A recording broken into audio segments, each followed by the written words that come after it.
Bienvenidos a InsurVoice. Aquí exploramos más allá de las pólizas para entender cómo el derecho de seguros conecta con la vida real y protege lo que importa. Desde grandes catástrofes hasta pequeñas eventualidades, el mundo de los seguros está en cada rincón de nuestras vidas. Prepárate para sumergirte en casos, anécdotas y temas que redefinen el derecho de seguros. Desde la Universidad Externado de Colombia, en alianza con la Asociación Colombiana de Derecho de Seguros, ACOLDESE, esto es InsurVoice. Bueno, estamos en otro capítulo de InsurVoice. Hoy estamos con dos invitados especiales magníficos en su tema, creo que únicos a ese nivel de perfección en el conocimiento de ese tema. Por un lado tenemos al profesor José Vicente Guzmán, abogado de la Universidad Externado de Colombia, magíster en Derecho Marítimo y del Transporte de Transporte SIPO de la Universidad de Cardiff. Es socio de Guzmán Escobar y Asociados, una trayectoria pues importantísima en derecho marítimo, portuario, aeronáutico, de seguros, transporte en general, arbitraje en general. Es decir, creo que lo resumo en ya pasó al nivel leyenda en todos estos temas, con una experiencia además enorme como consultor, como litigante, como árbitro. Hemos coincidido en algunos temas profesionales y creo que ha demostrado la perfección con la que ejecuta su trabajo. Ha participado en la redacción de normas en materia marítima, aeronáutica, transporte en general. Es árbitro, es profesor también, no solamente en Colombia, sino también afuera de Colombia. Y por otro lado tenemos al profesor Mauricio Carvajal. Mauricio Carvajal es abogado de la Javeriana, también con una especialización en Derecho de Seguros en la Javeriana. Tiene una maestría en Derecho Marítimo en la Universidad de Southampton. ¿Cómo es que se llamaba su profesor famoso de Southampton? En varios, pero al que a usted le gusta es Rob Merkin. Merkin, ese. Con énfasis en marítimo, en una cantidad de todo el tema relacionado con derecho marítimo, y actualmente se desempeña como socio en Carvajal Valeca Abogados, ¿cierto? También es árbitro y es profesor en las Javerianas, profesor en el externado, en posgrado y en pregrado. Bueno, ¿qué más decir? También un profesional de las mejores calidades, pero además usted no solamente hace seguros marítimos, también hace otros temas de seguros, ¿cierto? Es decir, Sí. En la oficina hacemos temas de seguros generales, pero muy enfocados en temas de responsabilidad civil y por supuesto en transporte y seguro marítimo y todo lo que está alrededor de eso. Sí, no es solo marítimo. Y lo tuyo tampoco solo es marítimo. No, nosotros trabajamos en derecho marítimo, aeronáutico, transporte, puertos, seguros, y pues estamos incursionando en temas ambientales relacionados con la industria y algunos asuntos alrededor de ella. No, magnífico. Mejor dicho, la leyenda, para resumirlo, y pues Mauricio, que creo que no hay nadie, creo yo, en este país que conozca tanto el tema de derecho marítimo, y en particular, quiero decir, del seguro marítimo, que lo conozca tanto como Mauricio, pero también en otros temas, ¿no? Bueno, arrancando ya con un poco el fondo de lo que queríamos conversar acá, que era todo el tema de marítimo y de las pólizas de marítimo. Yo quisiera empezar preguntándoles cómo definirían ustedes en palabras simples el derecho marítimo, José Vicente. Muchas gracias, Juan Camilo. Primero que todo quiero agradecer la amable invitación de la Universidad Externado de Colombia y su Departamento de Derecho de Seguros, el doctor Juan Camilo Neira, para participar en este podcast, y no puedo estar más complacido que compartir con el doctor Mauricio Carvajal, a quien conozco desde hace años y conozco de sus calidades que ya ha destacado el doctor Juan Camilo, y también hemos coincidido en algunas cosas, siempre con mucho profesionalismo. Pues desde el punto de vista más amplio, el derecho marítimo uno puede definirlo como el conjunto de normas, de principios y de instituciones que regulan el uso de los espacios oceánicos y todas las actividades marítimas que se desarrollan en él, así como en las costas, entendiendo no solamente la navegación, la explotación de los buques para todos propósitos, no solamente transporte, sino también investigación, explotación de recursos naturales, actividades de investigación, plataformas marítimas y por supuesto la interacción, la interrelación de el mar, el agua, las costas, las naves, los puertos, el conjunto de normas que regulan todas estas actividades alrededor de los océanos es lo que podríamos llamar ampliamente derecho marítimo. Luego también se divide en algunas disciplinas como el derecho del mar, que habla de los espacios marítimos nacionales e internacionales, el derecho marítimo más como comercial, que se ocupa de la explotación de la navegación, y otras materias cercanas al derecho marítimo, nos dicen que forman parte de él o no, como la regulación de los puertos, la logística, etcétera, y que tiene origen muy antiguo, pero además está caracterizado por figuras e instituciones que son propias del derecho marítimo, como el salvamento, como la avería gruesa, o de instituciones que nacieron en el derecho marítimo y que luego se expandieron a otras ramas del derecho y en general de la sociedad y la industria, como el caso de los seguros. Claro. Y Mauricio, de una manera sencilla, digamos, para los que no están tan cercanos al tema, ¿qué es el seguro marítimo y por qué es una pieza tan importante, digamos, para el comercio mundial y para Colombia en particular, que tiene puertos, pues, digamos, fundamentales, como pues, tanto en el Caribe como en el Pacífico, y que todo eso pues termina de alguna manera alcanzando los productos que nosotros compramos en el supermercado? ¿Por qué ese seguro marítimo? ¿Qué es y por qué es tan importante? Bueno, pues me sumo al saludo y al agradecimiento. Yo muy honrado de estar aquí enfrente de ustedes.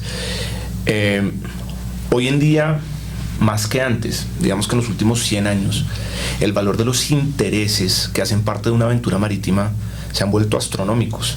Digamos que antes el riesgo más grande que estaba en el mar era la embarcación.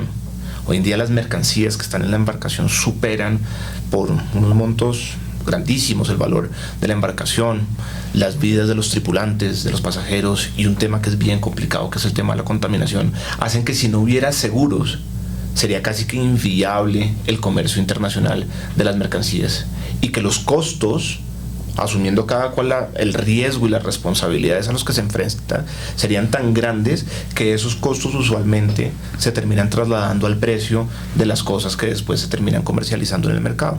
Entonces, la posibilidad de trasladarle esos riesgos a un tercero, que es este asegurador que tiene respaldo de reaseguros, todo este tipo de cosas, hace que el comercio internacional sea viable y que las personas que se exponen a ese comercio internacional pues puedan salir con la tranquilidad que pueden ejercer su negocio sin morir en el intento.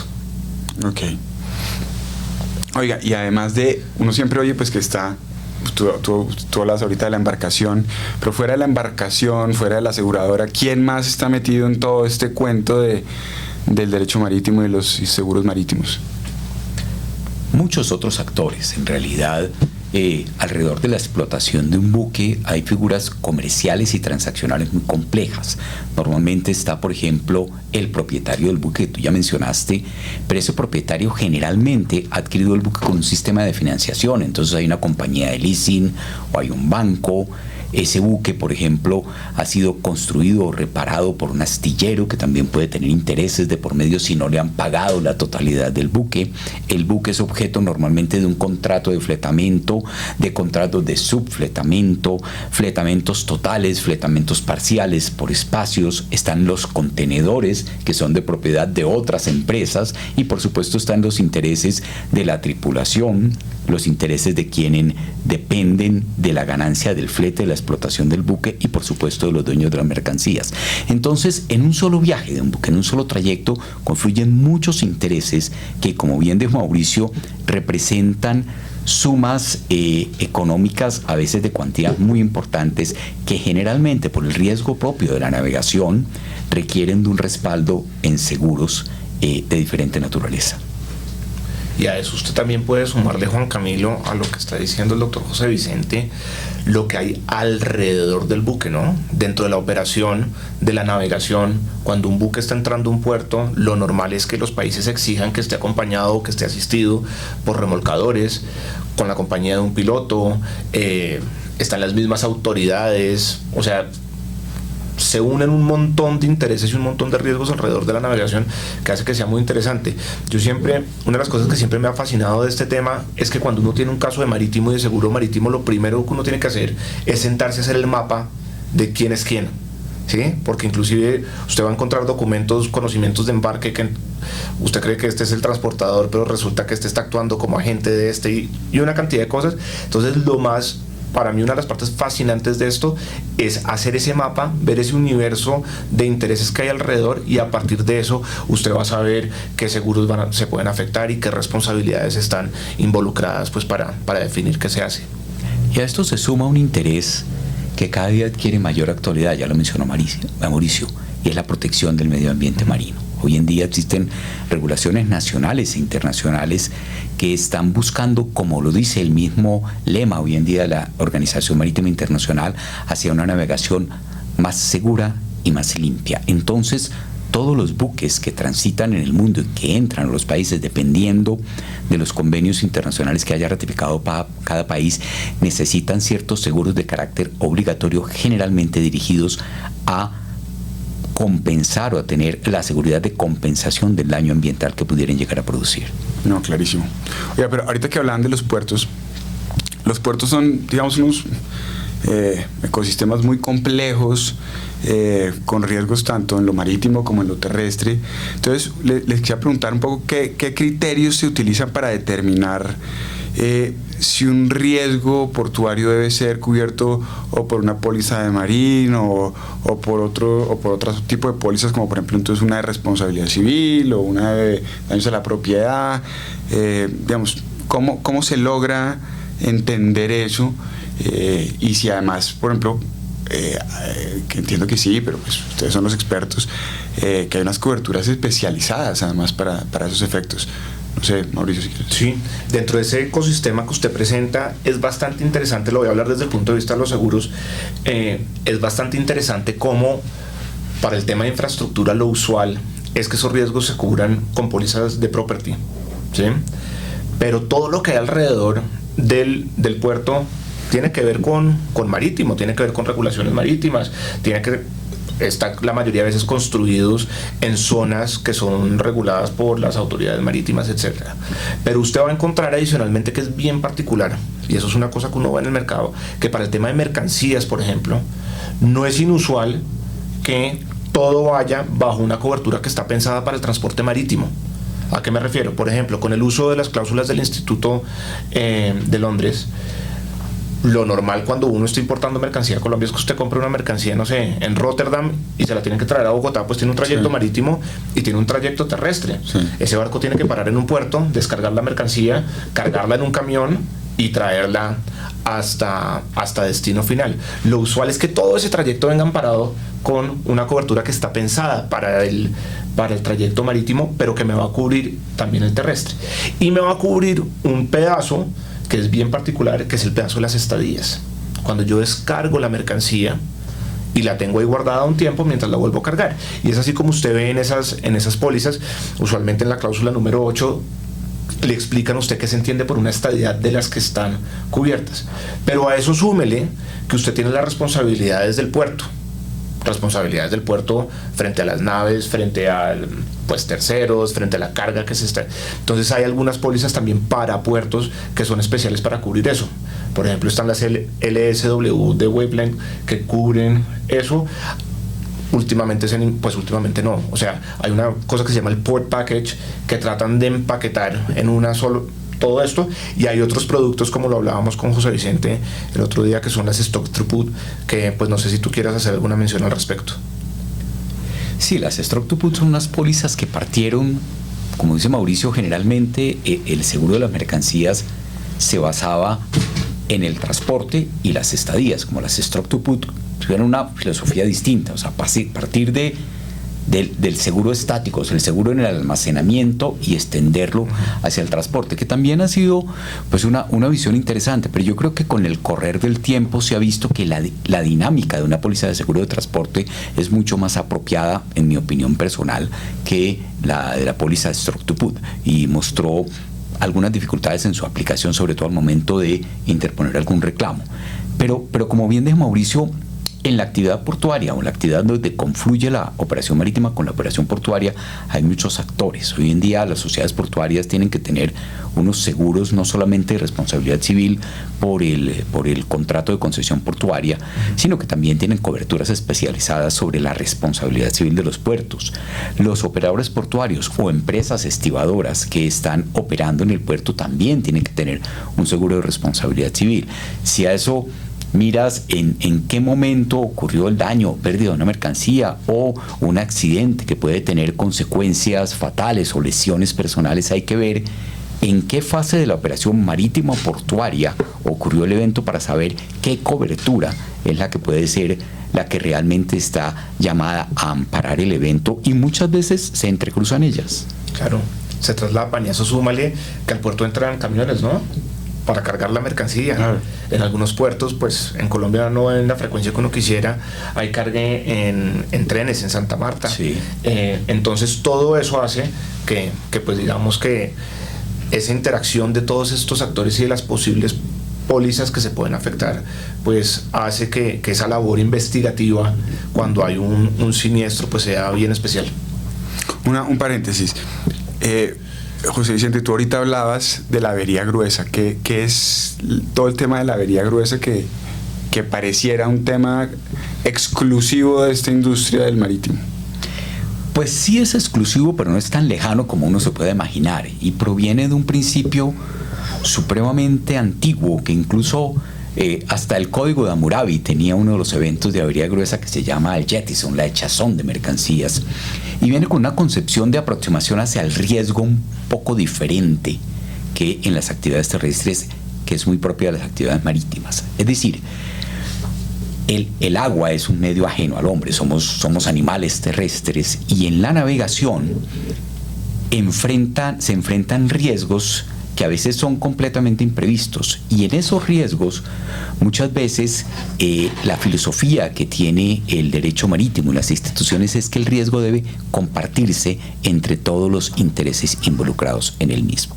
Entonces, cuando un buque enfrenta un riesgo, independientemente del origen del riesgo que pueda afectar a toda la expedición, y me refiero al buque, a la carga y al flete que está ganando la persona que opera el buque, el capitán puede tomar una decisión voluntaria de hacer un sacrificio para salvar toda la expedición, que beneficia a toda la expedición. Y si ese sacrificio resulta exitoso, es decir, el típico es botar carga al agua para alivianar el buque de tal manera que pueda transcurrir y salir exitosamente de una tormenta, por ejemplo. Ese es un típico caso de avería gruesa, o incurrir en unos gastos adicionales de asistencia, de salvamento para superar una emergencia. Si ese gasto extraordinario o ese sacrificio voluntario, no estamos hablando de accidentes, sino de sacrificios voluntarios, benefician a toda la expedición, cuando el buque llegue a puerto,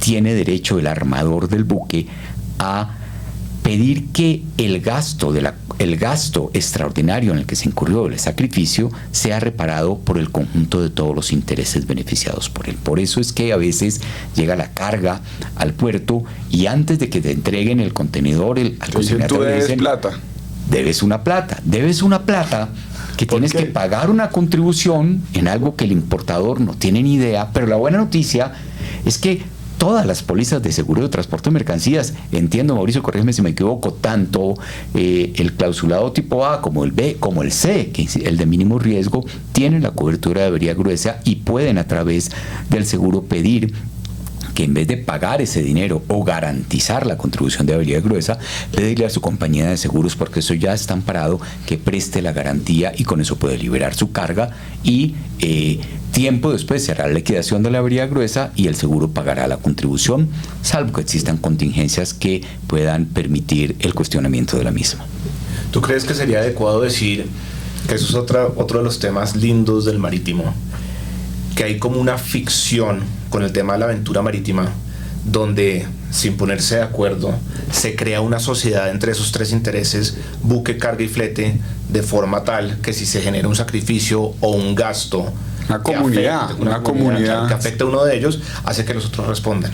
Es cierto, Mauricio, es una comunidad de intereses, y por eso es que la avería gruesa se llama en general avería común o gruesa, porque se entiende que la aventura marítima es una aventura común, en la que todos nos involucramos, carga, tripulación, dueños del buque, operadores, en las que todos compartimos los riesgos y tenemos que ser solidarios para sobrevivir a una emergencia que nos afecta a todos. Esa es un poco la filosofía. Esto es otro mundo, pero un mundo magnífico, ¿no? Sí. Sí. Y además que los dos sonríen cuando nos dicen. y además que ese tema de la avería gruesa es bien lindo, porque usualmente cuando a la gente le hablan de marítimo, a todo el mundo se le queda en la cabeza el tema de la avería gruesa. Es una institución muy, muy propia del marítimo y del seguro marítimo, pero tiene algunas particularidades que son fascinantes. Tiene unos elementos de la esencia. Si no están, no hay avería gruesa. Entonces, por ejemplo, hay un caso, creo que eso es de una corte inglesa, de lo que antes era lo que hoy en día es el Supreme Court of Justice de Inglaterra. Uno de los requisitos es que haya un peligro real, ¿sí? Y hay un caso de un capitán que da una orden, declara la avería y da la orden de apagar un incendio en una bodega de un buque porque veía que salía humo. En el intento de apagar el incendio daña toda la mercancía que está dentro. Eso podría ser constitutivo de una avería gruesa, pero cuando deja de salir el humo se dan cuenta que lo que pasaba era que había un tubo de vapor roto. Entonces dijeron, oiga, falta uno de los elementos, no había un peligro real. No hubo un peligro Ese real. peligro solo estaba en la cabeza del capitán, no hay avería, entonces ahí usted es el que responde. Y ahora, en la práctica, a pesar de que usted solo entra en todas las pólizas, o en casi todas las pólizas de seguro marítimo, el tema de la avería gruesa, y todo el mundo le habla a uno de la avería gruesa, cuando a usted le llega a su primer siniestro trabajando en una compañía de seguros, pues es un tema más o menos raro, porque a usted le avisa a la gente marítimo acá en Colombia, le dice, oiga, declararon la avería gruesa de tal buque y según el manual de estiva, ahí está la mercancía de su asegurado. Y uno dice, bueno, ¿y ahora? Y le dicen, no, que si usted no da una garantía a su asegurado que la mercancía no le pasó nada, no se la van a entregar. Entonces usted tiene la presión comercial de su asegurado diciéndole, oiga, resuélvame esto porque no me van a soltar la mercancía. Y uno, con mucho tiempo de antelación, con un concepto inicial de un ajustador, a uno le toca o dar una garantía en papel, si uno tiene una calificación de riesgo, le reciben la garantía en papel, o le toca consignar un dinero a cuenta de un banco para que donde le diga, en Chipre, en donde sea, al ajustador, para que después de 4 o 5 años le digan, oiga, sí era avería, sí, este es el valor, sí, esta es la contribución. Entonces, o fue suficiente, o le devuelvo, o deme más. Mientras todo eso pasa, es una cuestión bastante... Usted no duerme en indemnizaciones. Empiezan los técnicos a decirle, yo le doy a usted la garantía, pero métale el deducible. No, eso no, con deducible no me la reciben. Pero la doy, pero diga que hay coaseguro. No vale coaseguro. Sí, entonces todas esas cosas que a uno no se las explican en ningún lado, en la práctica son bien interesantes. Pero yo quisiera aprovechar, doctor Juan Camilo, y sin quedarnos solo en el tema de la avería gruesa, para hablar de otra de las características del derecho marítimo, y es que muchas de sus fuentes provienen de los usos y costumbres. De hecho, el derecho marítimo nació de los usos y costumbres del comercio marítimo, y la avería gruesa es uno de esos ejemplos. No existe ningún convenio internacional sobre avería gruesa. No existe ninguna ley imperativa sobre avería gruesa. La avería gruesa se regula por una recopilación de usos y costumbres, reglas de uso común sobre la avería gruesa, que son muy antiguas, pero se recopilaron organizadamente por primera vez en 1874, donde se crearon las reglas de York y Amberes, porque se hicieron en reuniones entre York y los puertos de York y los puertos de Amberes. Y hoy en día, las reglas de York y Amberes de 1874, que no son un convenio internacional, con todas sus revisiones, son los que se aplican en todo el mundo para la avería gruesa. ¿Y por qué?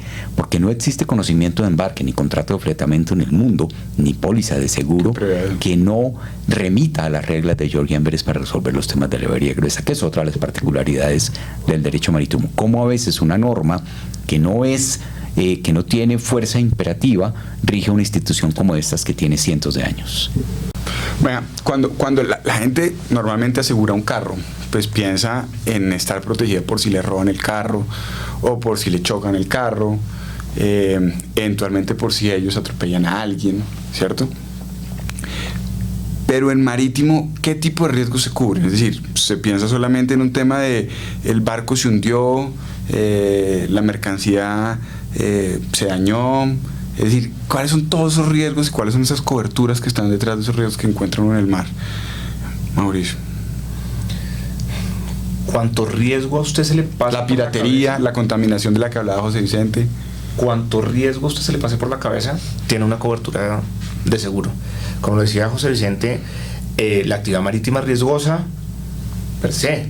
Entonces, alrededor de eso, donde hay un riesgo, pues hay un seguro. Todos esos que usted ha nombrado, pues digamos que son los riesgos que históricamente pues ha tenido la navegación, y a partir de eso, si usted mira el desarrollo histórico, pues están las pólizas de casco y maquinaria, que los dioses del derecho marítimo me van a pegar en la cabeza, pero vienen siendo como la póliza del carro, que cubre el vehículo como tal y su maquinaria. ¿Qué encuentra uno normalmente en el mercado? Sus equipos. Entonces, las pólizas de casco y maquinaria.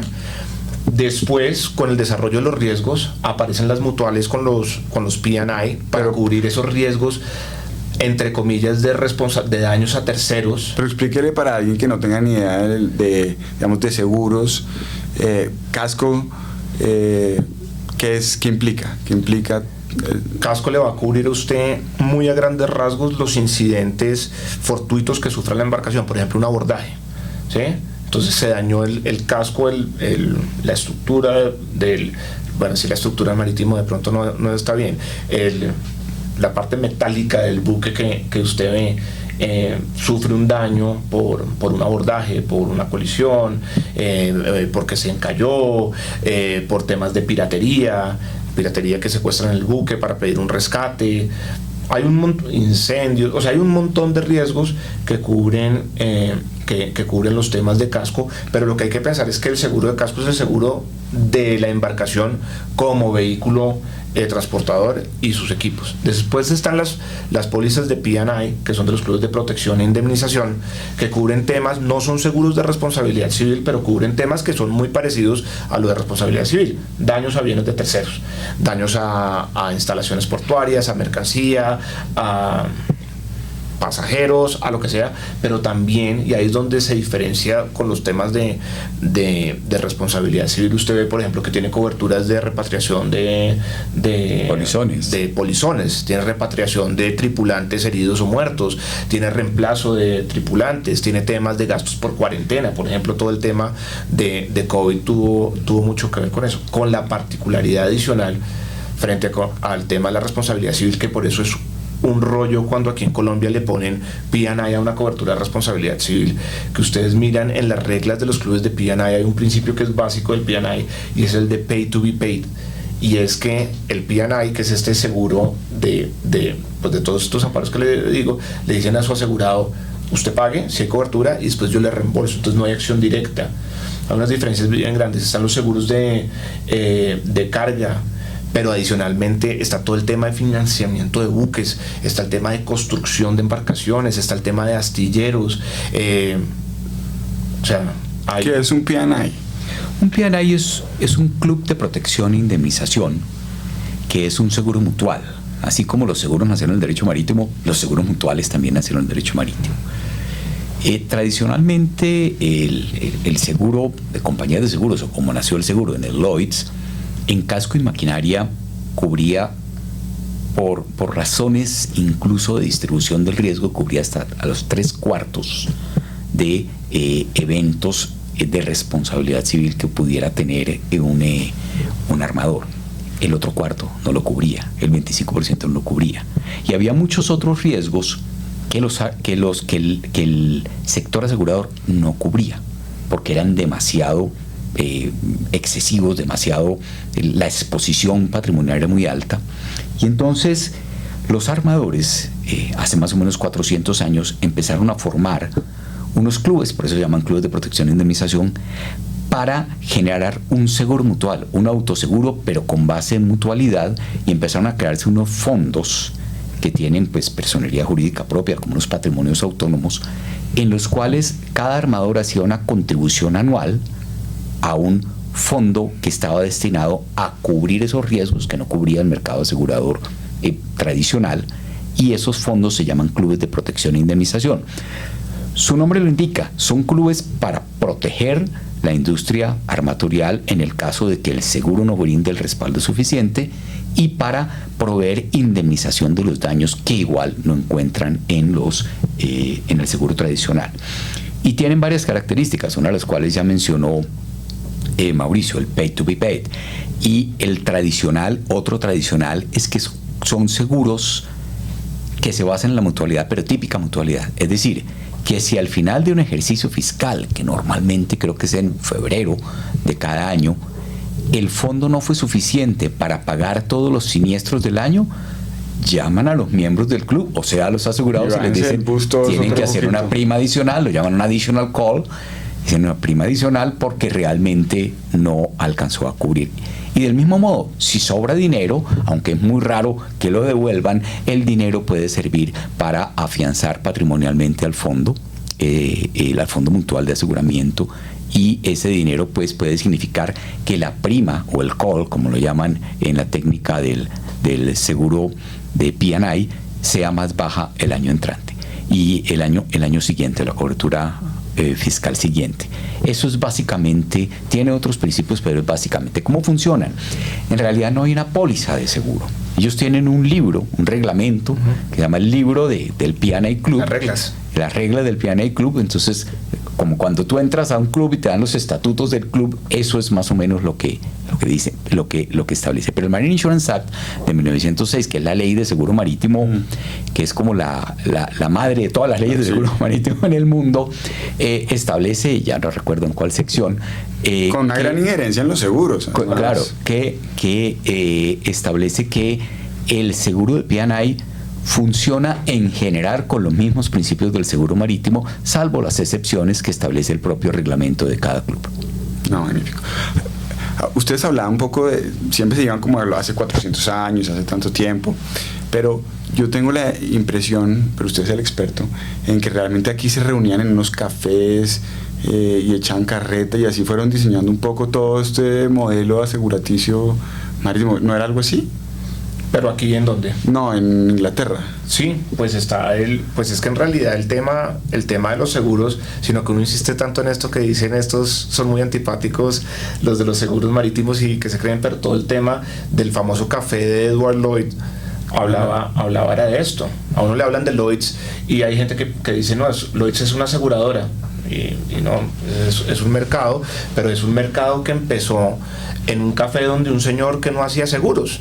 Era un señor que tenía un café, y este señor lo que se dio cuenta es que la gente que frecuentaba su café eran comerciantes del puerto de Londres, y empezó a ver la información y sacó el Lloyd's Report, que en esa época no sé si se llamara Lloyd's Report, pero era básicamente un documento donde iba pasando. Era un chismoso informado. Era un chismoso informado.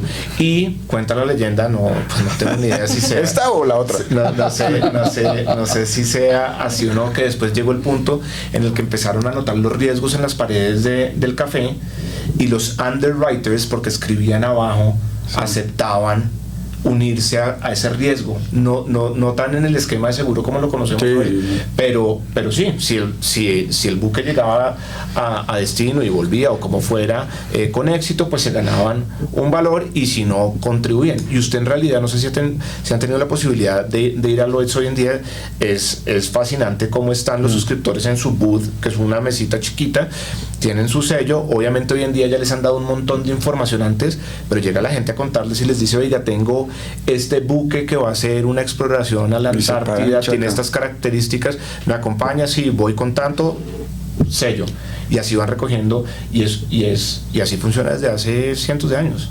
Aunque mucha gente lo pueda dudar, yo no alcancé a tomarme una cerveza en el café de Edward Lloyd, quien en realidad no tenía la más mínima idea de seguros. Era el dueño de un pub, era el dueño de un bar, a donde habían personas del Baltic Exchange y de otros mercados de Londres que tenían excedentes monetarios, y allá iban los capitanes de los buques, que en esa época era capitán, armador y propietario del buque al mismo tiempo, e iban a tratar de colocar su riesgo. Y ahí nació el slip. El slip era un trozo de papel, normalmente de medio pliego, y allí ponían el riesgo, y el asegurador o el suscriptor que decidía tomar parte del riesgo le ponía las iniciales, y eso sigue siendo hoy en día prácticamente así, a pesar de toda la tecnología. Ahí nació el slip y ahí nació la distribución de riesgos, y allí iban a buscar los riesgos que no les daba, que les daba el mercado de Lloyds. Ahí nació el mercado de Lloyds, y entiendo que el café de Lloyds quedaba muy cerca donde queda hoy en día el edificio de Lloyds en la City, si no estoy mal. Ya les digo, yo no alcancé a ir. Oiga, Mauricio, ¿qué hace tan especial o tan diferente, si se quiere, el seguro marítimo de los otros tipos de seguro? Yo creo que todo esto es lo que hemos hablado. Yo creo que la participación de tantos actores, la posibilidad de tener tantas jurisdicciones metidas en un solo tema. Es que usted puede tener un caso donde usted tiene un armador griego y tiene un operador que es noruego y el buque es de bandera panameña y la carga es colombiana. Entonces, todo, o sea, la unión de todos esos posibles riesgos en uno solo, que es esta aventura marítima, que es la movilización de este buque desde un puerto de origen hasta uno de destino, y tener tantas posibilidades. José Vicente al principio hablaba del tema del derecho del mar, inclusive ver si usted está navegando en aguas de un estado, si está en aguas internacionales, todo ese tipo de cosas, el tema de los riesgos de recuperación de naufragios, de marcar naufragios, el tema, yo no sé si la gente cuando va a un puerto lo piensa, pero así es como yo lo veo cada vez que estoy viendo el puerto. Usted va a un puerto y se siente en Disney. Yo tenía una jefe a la que quería muchísimo, ella decía que ese es el Disney industrial. Entonces para mí que me lleven a un puerto es lo mejor que me puede pasar en la vida. Pero debajo, usualmente, salvo algunos puertos que tienen unos canales de acceso naturales fenomenales, pero usualmente tienen canales debajo del agua. El tema del dragado, de todo ese tipo de cosas hace que sea, pues yo creo que un tema bien complejo y fascinante. Manteniendo el seguro marítimo, todavía hay unas instituciones que son exclusivas del seguro marítimo, como el riesgo putativo, el aseguramiento del buque lost or not lost, que existe solamente en el seguro marítimo, manteniendo, por ejemplo, la pérdida total constructiva, que aunque se ha extendido a otros tipos de seguros, como en el caso del seguro de vehículos. La declaración de pérdida total viene de la figura de la pérdida total constructiva del buque, y el tema, por ejemplo, del abandono del buque, son figuras, ¿cómo? Y también venía allá. Son figuras propias del seguro marítimo y que se mantienen en el seguro marítimo. La garantía tácita. La garantía tácita también existe. Los privilegios marítimos. Los privilegios marítimos. ¿Qué es el riesgo putativo para los que...? El riesgo putativo es el riesgo que solo existe en la cabeza del asegurado. Así realmente en la vida real no existe. Y el famoso, y todavía tiene el Marine Insurance Act, en su sección 6, si no estoy mal, tiene que uno puede ir a asegurar un buque y que le ponen la cláusula de lost or not lost. Es decir, yo en ese momento que lo aseguro no sé si el buque está a salvo o ya se hundió o tuvo un accidente.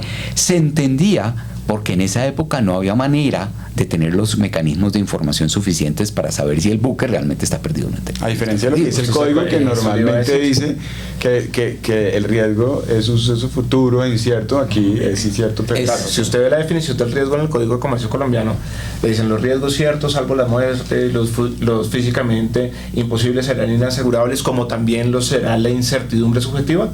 Esa incertidumbre subjetiva es el riesgo putativo, que en el seguro marítimo encuentra una excepción, y eso tiene digamos que un antecedente histórico. Es que hasta hace no muchas, yo creía que hasta hace 100 años, no sé cuánto, una tecnología donde las comunicaciones no eran, o sea, usted solo se enteraba que no había llegado cuando no llegó. Y a eso súmele que en el marítimo, no sé si en otros tipos de seguro esto sea común, pero en el marítimo usted puede asegurar el riesgo cuando el riesgo ya ha empezado a correr. Entonces usted puede asegurar su barco, usted puede asegurar la carga después de que ya zarparon. Entonces, con ese componente histórico que zarpaba y usted no sabía si estaban a salvo o no, pues se permite hacer lo que dice José Vicente. Y el tema de la pérdida total constructiva, menos mal lo nombraste, que eso es fascinante, y eso es uno de los temas que a mí más angustia me produce en el mercado. Es un tema específico del seguro marítimo y tiene unas formalidades que yo siento que no les prestan atención. ¿Por qué? Porque para que haya pérdida total constructiva, la pérdida total constructiva es otra vez una ficción, donde, o sea, si usted lee cuál es la definición de pérdida total real en marítimo, es una definición muy estricta que dice cuando la cosa ha dejado de ser para lo que estaba construida. Entonces, inclusive, usted ve ahí sentencias en cortes internacionales donde dicen un barco hundido no ha dejado de ser barco. Existe la posibilidad que un barco se hunda y no está en pérdida total real, porque usted lo podría reflotar. Entonces ahí aparece la figura de la pérdida total constructiva. Y es, si yo refloto ese barco y reflotarlo y arreglarlo y acondicionarlo me vale más de lo que me hubiera costado, entonces ahí tengo una pérdida total constructiva. Pero para que haya pérdida total constructiva se tienen que cumplir unas formalidades, y dentro de las formalidades está la del aviso de abandono que tiene que dar por escrito el asegurado a favor del asegurador, diciéndole que de manera incondicional, se me olvida cómo es la palabra que utiliza la norma, de manera irrevocable abandona a favor de la aseguradora la embarcación, y eso es un requisito de forma que se necesita para la pérdida total constructiva. Si no es pérdida total real, si no se cumple, digamos que tuviera las características para hacer una pérdida total constructiva, pero no se cumple la formalidad, por ley termina convirtiéndose en una pérdida parcial. Y usted va a encontrar que en muchas pólizas de casco las pérdidas parciales están excluidas de cobertura. Entonces, si usted no cumple con esa formalidad, perdió el año. Ahora, si a usted le dan un aviso de abandono y usted no responde, se entiende que puede haber un aceptamiento tácito, y cuando usted acepta el abandono, no es como en un salvamento donde usted se beneficia de la venta del salvamento, ese tipo de cosas. Usted queda con los derechos y las obligaciones frente a la nave. Entonces, por ejemplo, si su barco se hunde y usted lo abandona a favor mío y yo acepto ese abandono, o me quedo callado y termino aceptándolo por inacción, y el doctor José Vicente va en su yate navegando y se pega con su barco hundido, el que tenía la obligación de retirar ese naufragio era yo asegurador, o de marcarlo era yo asegurador. Entonces me estoy exponiendo a una cantidad de riesgos que en el momento de suscribir una póliza yo nunca pensé. Y tiene figuras muy interesantes. Por ejemplo, yo recuerdo un caso que se llama el Banbury, que fue un caso que cuando se alegó la pérdida total constructiva puramente económica de un buque. Es decir, en una guerra, creo que fue la guerra Irán-Irak, un buque quedó atrapado en un puerto, Al-Bashar, si no estoy mal, y no podía salir. Y pasó un año, pasaron 2 años, el buque quedó ahí atrapado, y el armador demandó al asegurador y dijo: eso es pérdida total constructiva, el buque está intacto, no le pasó absolutamente nada, o sea, ni siquiera se ha hundido, no tiene un accidente, pero el costo económico de haberlo tenido detenido allí durante varios años vale más que el buque en sí mismo. Y fue la primera vez que se planteó una pérdida total constructiva puramente económica, sin que le hubiera pasado ni un rasguño al buque. Y el caso lo decidió un juez, que se llama el juez Stockton en Inglaterra, pero no lo decidió como juez. A él le pidieron que pidiera una licencia, se retirara como juez temporalmente y lo resolviera como árbitro único. Y el caso es fascinante, resolvió efectivamente que podía haber pérdida total constructiva en arbitraje, siendo el juez, pero no actuando como juez, sino como árbitro, por la pura pérdida económica del buque. Y eso fue un precedente muy importante que todavía sigue vigente en el derecho marítimo. Si tú miras otro caso que también es fascinante, el del Bunga Melati Dua, que es un secuestro de unos piratas somalíes sobre un tanquero, que inclusive ahí hacen mención a Colombia, porque entraron en la discusión de otra de las formas de que haya pérdida total constructiva, es que a usted le quiten el bien asegurado y que sea poco probable o que cueste más recuperarlo. Y ahí estaba el tema de pagar el rescate. Entonces entraron a ver si era un tema de orden público pagar rescate o no pagar rescate, y hablaban sobre el tema de la pérdida total constructiva, y en ese caso ponían el caso de Colombia y hacían referencia al Estatuto Antisecuestro de Colombia, donde decían: aquí no solo es, en Inglaterra, no solo es legal, sino es lo que se espera para salvar a la tripulación, al buque, que usted pague rescate. Hay otros países, y ahí mencionan Colombia, donde si usted lo hace se genera la ineficacia del contrato, pero aquí hay que hacerlo. Entonces, pues... No, es que está lleno de cosas, ¿no? Sí. Pero ahora que ustedes mencionaron unos casos, uno en las noticias a veces encuentra casos pues magníficos, como por ejemplo el del bloqueo del canal de Suez, o contenedores, uno ve en las noticias contenedores cayendo al mar. ¿Cómo, a través de un ejemplo, ojalá real, distintos a los que ya mencionaban, cómo pueden contarnos, cómo pueden ilustrar de qué manera entra el derecho marítimo y cómo luego funciona el seguro marítimo en la práctica cuando ocurre un evento de estos, por ejemplo? Como el de Suez. Por el canal del Suez. El canal del Suez tiene muchos problemas jurídicos y problemas de seguros involucrados. La detención del buque, la responsabilidad del armador por haber bloqueado el canal de Suez, el lucro cesante mismo del buque, el problema de si ese buque que era fletado, el fletador expuso al armador a un peligro, lo llevó a un puerto que no era seguro, que es una de sus obligaciones en el contrato de fletamento.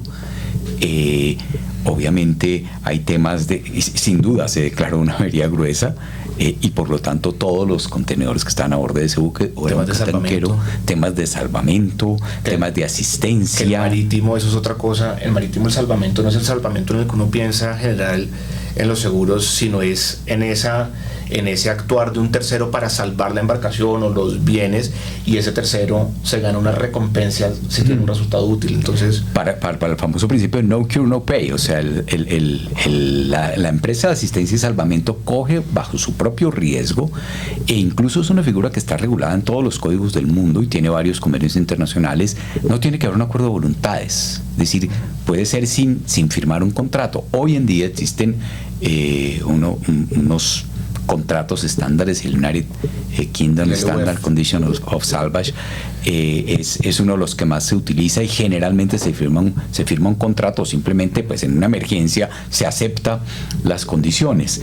Y el salvamento, esa regla de no cure, no pay, tiene una importante modificación con el convenio de salvamento de Londres de 1989, no ratificado por Colombia, pero que ya está en vigencia internacional, y es que en protección del medio ambiente por primera vez se puso una excepción. Aun si el salvamento no es exitoso, pero se logró disminuir, evitar o minimizar el daño ambiental que podía haber producido el buque en emergencia, se le reconoce a la empresa de salvamento no una recompensa, pero sí un reembolso parcial de los gastos en los que incurrió durante el salvamento, que es otro de los cambios que tiene esta tendencia moderna, obviamente muy válida, a que la navegación no solamente sea segura, sino que sea preocupada por ser más sostenible y proteger el medio ambiente marino. Y bueno, y en adición a eso, niegue la salida de una embarcación hasta que dé una garantía. Todo ese tipo de cosas confluyen cuando hay incidentes marítimos, y tienen que ver también con los seguros, porque usualmente pues la garantía la termina dando el club de P&I del buque. Entonces ahí entra la negociación de la jurisdicción. Hay que tener en cuenta 10.000 cosas antes de aceptar inclusive que le den a uno una garantía donde dicen que a uno le van a pagar. Oiga, y ahorita que hablaban de cambios, que se han venido una cantidad de cambios con el paso del tiempo, ¿cuáles son esos grandes, digamos, desafíos, esos grandes retos para el derecho marítimo y para el seguro marítimo en este siglo? Uno de los pilares del derecho marítimo, y o sea, por ejemplo, los temas de los ciberataques, el cambio climático, buques cada vez más grandes. Sí, hay varios, hay muchos temas muy interesantes. Uno de los objetivos del derecho marítimo, casi utópico, es la unificación del derecho marítimo. Nació como una rama del derecho que funcionaba igual en todo el mundo, porque la idea es que el armador de un buque no encuentre reglas del juego distintas en cada puerto del que arriba.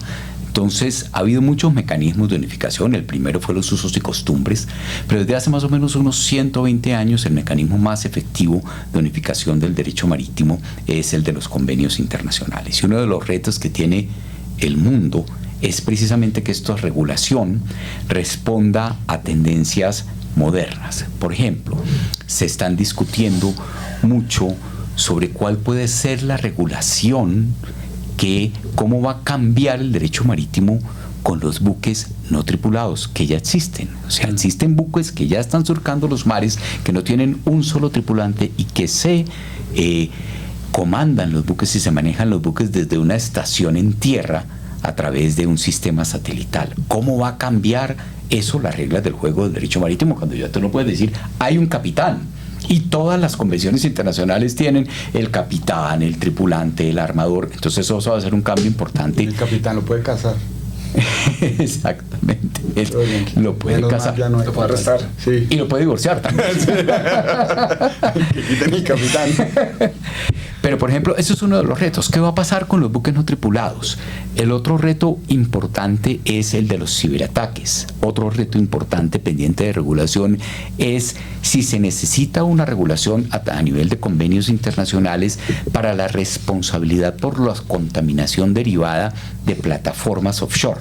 No existe todavía unanimidad, y existe a nivel, el Instituto Iberoamericano de Derecho Marítimo está propendiendo y está proponiendo al Comité Marítimo Internacional, a la OMI, que se haga un convenio en esta materia, y todavía no existe un consenso.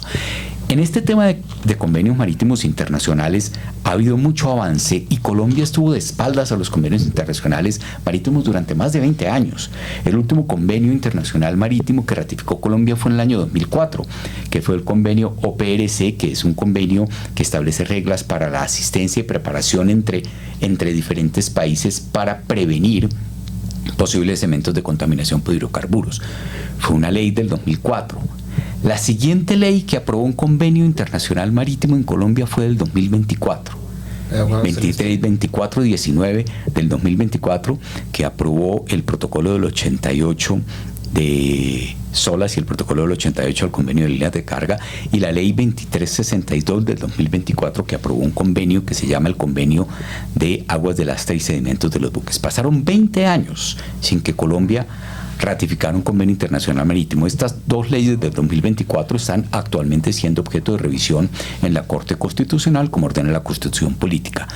Y eso es un reto muy importante que tiene el derecho marítimo, Juan Camilo, en Colombia, y es ponernos al día en la regulación internacional del derecho marítimo. Afortunadamente, la Dirección General Marítima, la Cancillería, el Ministerio de Defensa, el Ministerio de Transporte están revirtiendo esa tendencia que existió durante 20 años en Colombia de estar de espaldas a la regulación internacional y pretender que nuestra legislación interna es de aplicación universal. Yo creo que eso es uno de los principales retos, no solo del derecho marítimo a nivel internacional, sino en particular en Colombia. Colombia está atrasada por lo menos 30, 40 años en la ratificación de los principales convenios internacionales marítimos, tendencia que se está revirtiendo. Además de esas leyes que les mencioné, actualmente están en curso 4 proyectos de ley en el Senado de la República, ya con aprobación de primer debate para ratificar el convenio de Nairobi sobre remoción de restos de naufragio, para ratificar el convenio de sustancias nocivas y peligrosas, que es un sistema de compensación para la contaminación por sustancias nocivas y peligrosas, es decir, contaminantes diferentes al petróleo. También se está en proceso de ratificación en el Congreso de la República el convenio de Bunkers del 2001, que es contaminación derivada de combustibles cuando ellos son el combustible del buque, no cuando el petróleo o los hidrocarburos son parte de la carga del buque. Y finalmente el convenio de vertimientos en materia de transporte de vertimientos de los buques. Esos 4 convenios están pendientes, están en proceso de ratificación, pero hay una lista mucho más larga. ¿Pero te gustan esos? Esos me gustan, claro, son convenios que debería el país haber ratificado hace mucho tiempo. Estamos hablando de convenios del 2001, estamos hablando de convenios del 88, o sea, no son convenios recientes. También estamos pendientes de ratificar el protocolo del 97 del convenio Marpol, que busca controlar la emisión de gases de efecto invernadero por parte de los buques, y muchos otros que están realmente pendientes de ratificación, no solo en Colombia, en Latinoamérica. Latinoamérica es muy renuente a ratificar convenios internacionales, pero Colombia en particular es de los países más atrasados en el tema. ¿Y en seguros, Mauricio? En seguros ya le digo, pero eso súmale que Colombia no hace parte de ninguna de las convenciones de transporte. De ninguna. Ni de transporte de mercancías ni de pasajeros. ¿Por qué? Lo cual es... No sé por qué. Pero en temas de seguros yo sí creo... ¿Pero lo fue? No. Nunca estaba metido. Hay un copy-paste en el código de comercio de Haya Bisbee. Una copia incompleta, y mala de las reglas de la Haya de 1924. Sí. Mira, disculpa que te interrumpa, Mauricio, pero el convenio más antiguo y el que más se aplica en materia de transporte marítimo de mercancías es de 1924. O sea, tiene 101 años. Y después de eso ha habido otro convenio, hubo una modificación en el 68, en el 79, hubo otro convenio en el 78, está el último de las reglas de Rotterdam del 2008. 8. Sí. Colombia no ha ratificado ninguno. Y eso afecta muchísimo a los importadores y a los exportadores y a los seguros de transporte de mercancías. Pero pasando por distintos gobiernos, ¿no? Es decir, Claro. Bueno, y en seguros el tema de la automatización yo creo que es un tema que es de la mayor complejidad, sobre todo cuando usted encuentra que los temas cibernéticos, el tema de cyber en las pólizas de transporte, en las pólizas de responsabilidad está excluido. Entonces cuando usted mezcla que cada día más la operación, no solo el buque sino los puertos, toda la actividad es automatizada, pues cada vez usted tiene más riesgo o tiene más exposición frente a un tema de cyber. Lo segundo, los cúmulos de riesgo. Antes lo que llevaba un buque no es ni parecido a lo que se lleva ahora, donde un portacontenedores puede llevar más de 20.000, pues los grandes pueden llevar más de 20.000 contenedores. No sé hoy en día el buque más grande, pero o sea, 20.000, 30.000 contenedores. Y lo tercero es el tema ambiental. Para el tema ambiental, pues aparecen, digamos que algunas políticas como la política 2050 de la OMI, que busca bajar las emisiones de carbono de los buques. Se habla de cambios de sistemas de propulsión de los buques, todo, pero eso también lleva a que los riesgos de maquinaria se vuelvan más grandes, porque pues lo que se utiliza hoy es lo que se ha probado, ¿sí? Por más que contamine, es lo que se ha probado. Y eso súmele que el 90% de la carga mundial se mueve en barco. Si usted ve los niveles de contaminación de la actividad marítima, pues son bastante grandes. Y por último, que pues se habla mucho de eso, yo no sé hasta qué punto va a terminar pasando de verdad, es el famoso tema de los principios de Poseidón. Y es que para el tema de financiamiento económico, de construcción de buques, y a partir de ahí de un montón de cosas, se busca como que la cadena logística sea limpia, ¿sí? Y se le exige a las navieras y a la mercancía que se transporta en esas navieras, o se les va a exigir que cumplan con unos requisitos de emisiones y de cosas que eso necesariamente, dentro del famoso tema del ESG, tanto las compañías de seguros como cualquier compañía que los supermercados, el que sea, van en algún momento, como está pensado, van a tener que pensar o que tener eso en cuenta para poder tener primas más altas, primas más reducidas, cubrir unos riesgos, otros no. Oiga, bueno, se nos acabó el tiempo, pero muchísimas gracias, José Vicente, muchísimas gracias, Mauricio. Creo que aquí oímos a los dos más expertos en estos temas. Entonces, pues simplemente agradecerles. Creo que aquí uno podría durar horas y horas y horas hablando de marítimo y de seguros marítimo, pero se nos acabó el tiempo. Entonces, pues simplemente les quería agradecer y espero que vuelvan pronto a seguir trabajando o conversando de estos temas de marítimo y seguro marítimo. Mil gracias a los dos. No, muchas gracias, doctor Juan Camilo, por esta invitación. Reitero, es para mí un placer venir a mi casa de estudios a estar presente en este podcast sobre un tema que realmente me apasiona, el derecho marítimo, los seguros marítimos, y compartir la mesa con un distinguido profesional y amigo como el doctor Mauricio Carvajal. Yo Muchas también gracias. les doy las gracias a los dos, porque siempre con ustedes se tiene conversaciones muy agradables, y pues tener la posibilidad de hablar de lo que a uno tanto le gusta es muy bueno, y pues darle gracias a todos los que nos están ayudando para que esto vaya a salir bien. Sí, muchas gracias a los dos, muchas gracias Victoria, y muchas gracias a todos, muy gentiles. Chao.